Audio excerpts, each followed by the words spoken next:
All right, guys, so this is in the news again. The potential big-time, massive podcast with Joe Rogan and Donald Trump. It says here Joe Rogan keeps turning down Trump's requests for a podcast. Why is Donald Trump itching to go on Joe Rogan? ? Donald Trump can't score. Joe Rogan experience appearance. What a weird headline that is. The standoff between Trump and Rogan over a podcast invite. Now, taking a look at this story, Trump and Rogan were seen recently shaking hands at a UFC fight in Las Vegas. And after that happened, Trump reportedly urged his advisors to explore further avenues for a sit-down with Joe Rogan, presumably the super podcast, the Joe Rogan Experience. Rogan's making like 50, 60 million a year on it. It is crazy. It's the biggest podcast in the world.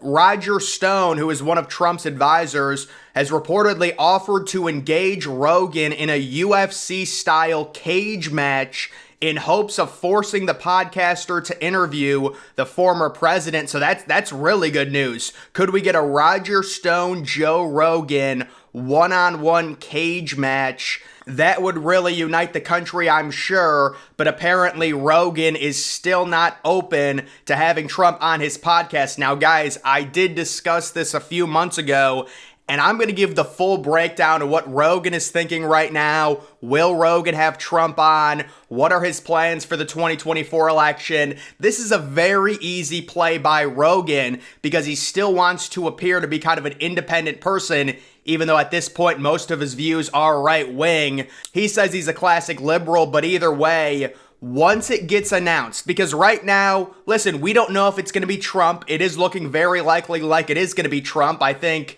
there's a few other candidates I really like, but Trump's got a massive lead. DeSantis has really struggled to connect with voters. He's not doing interviews. We'll see what happens with the debates, but there's also speculation that Trump might not even do the debates because of his lead. A lot of people are going to be talking about that. Guys, I think when it comes to Trump doing the debate in late August, it's going to depend on the poll numbers. If for whatever reason Trump starts slightly slipping to either Ramaswamy, DeSantis, Tim Scott, whoever it may be, Trump will be at the debate. But if he maintains this lead, Trump's advisors are going to say, listen, this is a no-win situation. You're already up by so many points. Why go and debate and embarrass yourself? Listen, I hope Trump goes and debates, but it just seems like if you're up by so much, it's a lose-lose. Let's hope he does. But either way, when it comes to Trump and Rogan, if you are Rogan, all you have to do, wait for the primaries to be over. If it's Trump and Biden, just offer an invite to both and say, we can either do a debate style where I'm the moderator. We can do, I interview you guys separately. I'll do a 3-hour sit down with Trump. I'll do a 3-hour sit down with Biden. I think the important thing that Trump has to get through his head, it's better the longer you do the podcast, the better it will be. Now, also the other thing, why is Rogan so hesitant to have Trump on? I think it's two different factors. Number one, Rogan understands his podcast and how it works. He will make Trump 1,000% more likable. Anytime you have a megastar that does a podcast where they talk for multiple hours about their life, they immediately, just because, they're showing that they're an actual human, they immediately become more likable. So Trump doing an interview or doing a podcast with Rogan will make him more likable as long as it's long form, 2 or 3 hours. Rogan realizes that, and I do think there's a little bit of, hesitancy with Rogan to where he might be thinking, if I bring Trump on and he comes off really well, would it possibly help Trump when it comes to his election, his campaign, maybe saying some propaganda? Could that come back to bite me? Would people say, oh, you helped get Trump elected? I think that's completely ridiculous, and I hope that's not the reason to where, it's like Rogan is scared of Democrats saying that you helped Trump. Who cares? Really, who cares? But maybe that could be it as well. Either way, to me, if I'm Rogan, I would attack this situation. It's very simple. Rogan really doesn't have to do anything at this point with how big his podcast is. I mean, we obviously see he's denying Donald Trump. Like Donald Trump, the massive interview, all the millions of views. That's how crazy it's gotten with Rogan. He can deny people. That podcast would do 100 million views easily. And Rogan right now is saying, look, we'll do the Trump interview. It's not happening right now. Let's make it seem more fair and say, listen, I'll say this much. When it comes to the Democrats, if they do go with Newsom, I think Newsom would go on and do the Joe Rogan Experience. That dude's a greasy, slippery, white dude. He's good with words. I could see Newsom doing a Joe Rogan podcast and then also Trump doing one.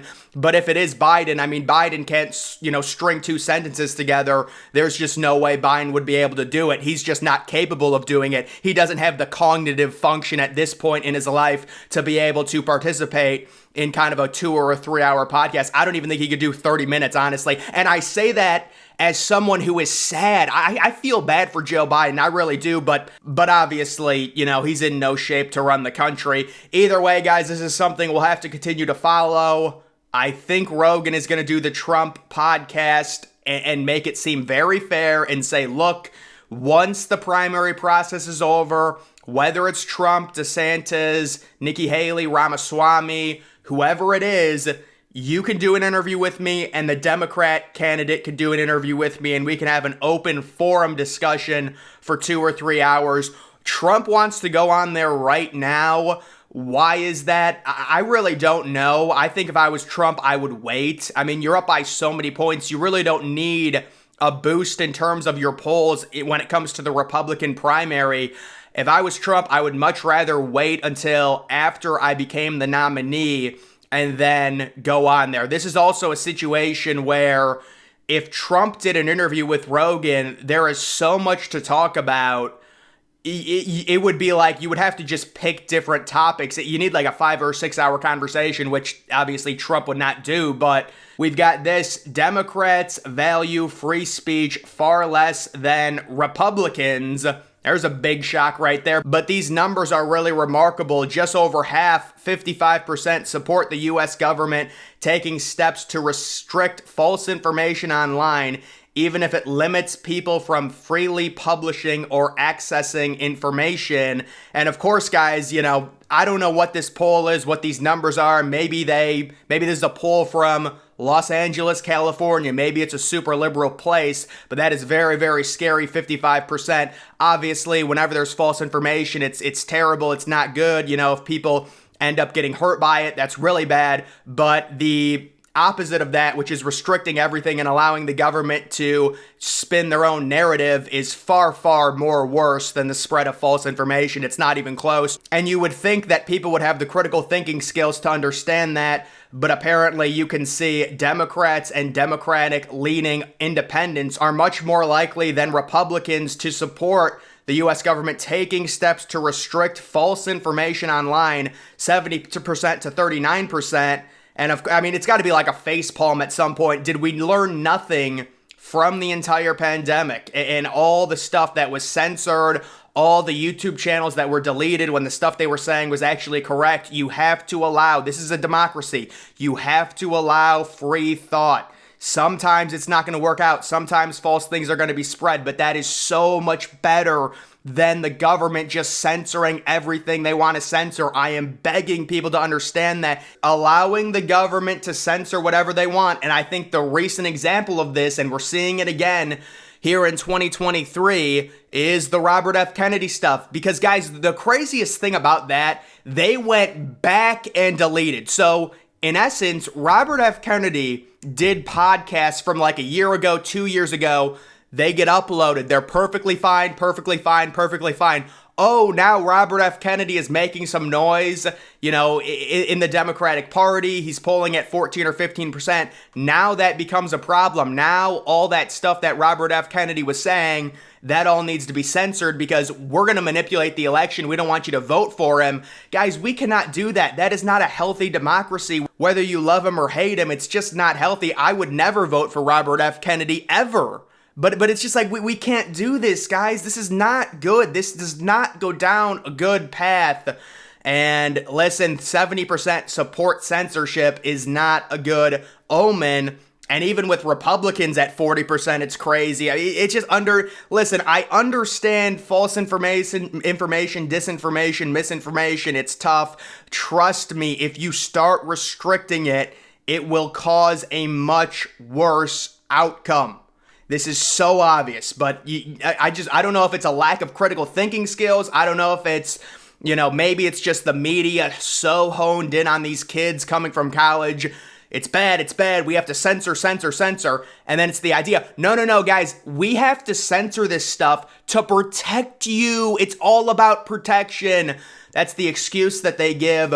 So guys, when it comes to the Rogan Trump thing, Rogan playing coy right now. He's saying it's not the right time. You'll be allowed to come on, but it's gonna be after you win the primary. I don't know what reason Trump wants to come on right now. If I was Trump, I would say, no, I agree.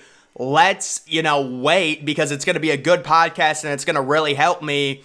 Let's wait for after the primary season. And then if you're Rogan, you can say, listen, I'm really a classic liberal, whatever. I'm inviting Joe Biden on. I'm inviting Donald Trump on. We can do a debate where I'm the moderator. We can do separate interviews one-on-one. And you just give both of their camps the opportunity to debate or to do an interview with Rogan. It seems like a slam dunk obvious thing, and that's what I think is going to happen, because people are starting to say, why won't Rogan have Trump on? Rogan is really waiting because he wants to make sure that Trump is the nominee. So guys, that is going to do it for this video. Make sure you follow me on Twitter. Link to that's always in the description.